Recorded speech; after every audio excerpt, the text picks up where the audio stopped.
Hello, আসসালামু আলাইকুম। আমি ডাক্তার রেজওয়ানুল করিম। আহ, কথা ছিল আগের ভিডিওতে অন্য একটা ব্যাপার নিয়ে আলোচনা করব, কিন্তু সেটা সম্ভব হয়ে উঠলো না এবার সময়ের অভাবে। যাই হোক, হচ্ছে যে আজকে কথা বলবো আরেকজন ডাক্তারকে নিয়ে। যেহেতু আমি ডাক্তার মানুষ, ডাক্তারদের নিয়েই কথা বলবো, অন্য কাউকে নিয়ে কথা বলবো না। সে হচ্ছে আমাদের আজকে যে ডাক্তারকে নিয়ে কথা বলতে যাচ্ছি, ডাক্তার পিনাকি ভট্টাচার্য। তিনি যে আপনার বগুড়ার লজ্জা। বগুড়ার লজ্জা কিভাবে, আমি সেটা বলি। এখানকার মানুষ লজ্জাকে লজ্জা বলে, যাই হোক সেটা ভিন্ন বাত।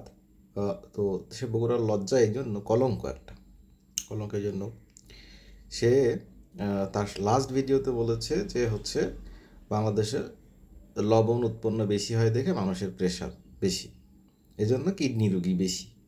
তো ভাই, কিডনি রুগী বেশি, সেটার মূল দুইটা কারণ হচ্ছে হাই প্রেশার এবং আরেকটা হচ্ছে ডায়াবেটিস। তো তোমার লবণ উৎপাদন কমে গেলে মানুষের ডায়াবেটিস মানে প্রকোপ কমবে কিভাবে, বা ডায়াবেটিসের যে একটা মানে মহামারী চলতেছে দেশে, সেটা ভিন্ন অন্য কারণে, সেটা আমরা পরে আলোচনা করব। কিন্তু সেটা যে তোমার এই সামান্য এই যে একটা লবণ উৎপাদনকে কেন্দ্র করে তোমার এত রাগারাগির মানে মূল উদ্দেশ্যটা কোথায়, সেটা এখানে লবণ মূল কালপ্রিট না। কালপ্রিট মূলত দুইটা, সেটা হচ্ছে হাই প্রেশার এবং আপনার ডায়াবেটিস। এখন ডায়াবেটিস নিয়ে যদি আমরা বলি, অনেক কিছুই বলা যায়। আর পিনাকি ভট্টাচার্য যে মূল সমস্যাটা, সেটা হলো কি, যে কেউ যদি মানসিক রোগী না হয় তাহলে তো সে খালি গায়ে আর ছবি দিত না, তাই না? এটা একটা।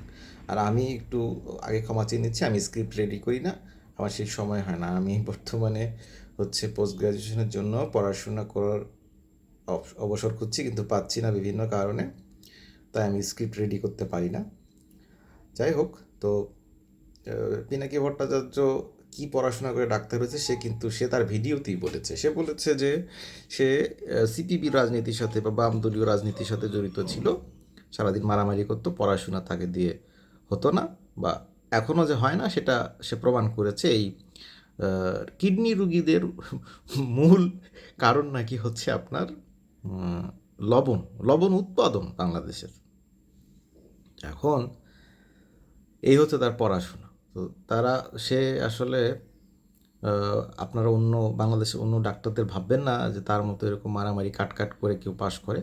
আমাদের মেডিকেল কলেজগুলোতে মানবতা শিক্ষা দেওয়া হয়, মানবতার নামে শপথ নেওয়ানো হয়, এবং এমন শিক্ষা দেওয়া হয় যে নেপাল, কাশ্মীর, পাকিস্তান থেকে কিছু স্টুডেন্ট এবং শ্রীলঙ্কা থেকে অনেক স্টুডেন্ট আসে, এবং তারা পড়ে গিয়ে তাদের দেশে, শ্রীলঙ্কা, মালদ্বীপসে গিয়ে তারা তাদের দেশে সুনামের সঙ্গে কাজ করছে। তা আমাদের দেশে এরকম শিক্ষা মেডিকেল কলেজগুলোতে দেয়া হয়, এটা আমি বোঝানোর জন্য বললাম। এখন যারা পিনাকি ভট্টাচার্যের মতো রাজনীতি, মারামারি, খুন খারাপি, ধর্ষণ এগুলো করে বেড়ায়, এরা আপনার পরিশেষে যেটা ঘটনা ঘটে, যে এরা মানুষকে বিপথে নেয়, স্বাস্থ্য সম্বন্ধে ভুল ধারণা দেয়।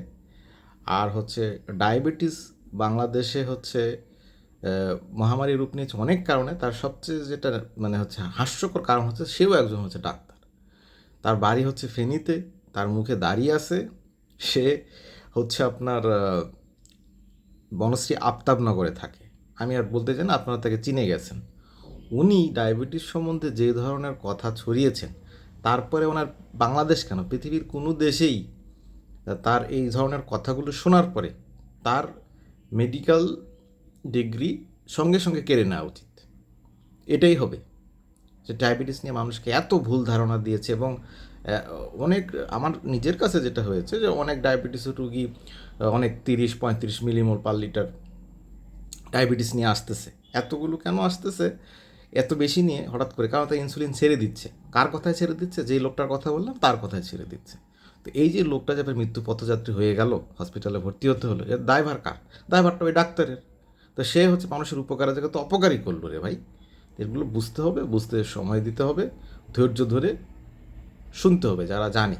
আমি তো তেমন কিছুই জানি না, জানিও কম, বুঝিও কম, তবু আপনাদেরকে আমার নিজের ভাষায় কিছুটা বুঝালাম। আজকের মূল আক্রমণটা ছিল হচ্ছে আপনার এই পিনাকি। পিনাকি আর কি আক্রমণ করবে? এই ধরনের মানুষ নিয়ে কথা বলতে লজ্জাই লাগে আমার আসলে।